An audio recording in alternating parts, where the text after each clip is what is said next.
একটু থামুন। প্রকৃতির এক অপূর্ব জগতে আপনাকে স্বাগতম, যেখানে প্রতিটা সবুজ পাতার আড়ালে লুকিয়ে আছে এক কৃষকের স্বপ্ন, পরিশ্রম আর ভালোবাসা। আজ আমি আপনাদের নিয়ে এসেছি একটি গ্রিন হাউসের ভিতরে, যেখানে গড়ে উঠেছে টাটকা, সতেজ আর স্বাস্থ্যকর শশার এক নীরব বিপ্লব।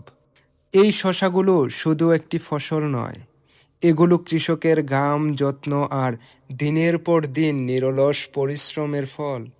বীজ থেকে চারা আর চারা থেকে ফল, প্রতিটা ধাপে রয়েছে যত্নের ছোঁয়া, নিয়ন্ত্রণ তাপমাত্রা, সঠিক পানি আর পুষ্টির সুষম ব্যবহার।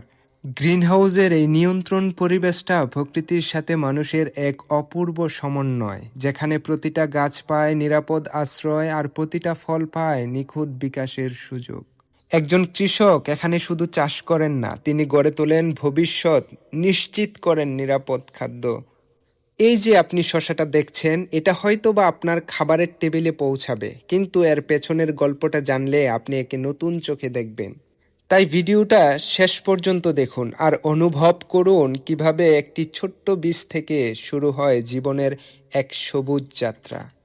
এক ফোঁটা ঘাম আর এক মুঠো মাটি, তার মধ্যেই জন্ম নেয় আমাদের প্রতিদিনের খাবার।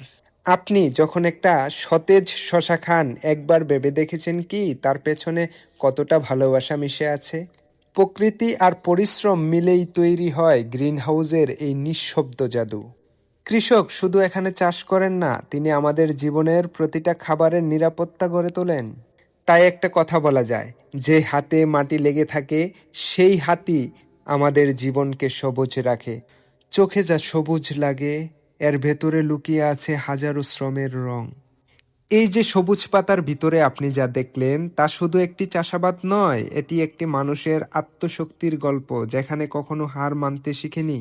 জ্বর আসে, গরম আসে, ক্লান্তিও আসে বটে, তবুও থেমে যায়নি তার পথ চলা, কারণ সে জানে তার হাতেই গড়ে ওঠে ভবিষ্যৎ।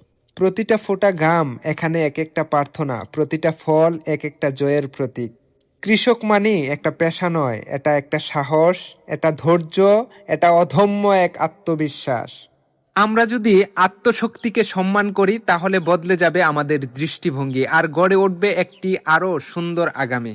ভিডিওটা যদি আপনার মনে একটু আলো জ্বালায়, তাহলে শেয়ার করুন, ছড়িয়ে দিন এই আত্মশক্তির গল্প।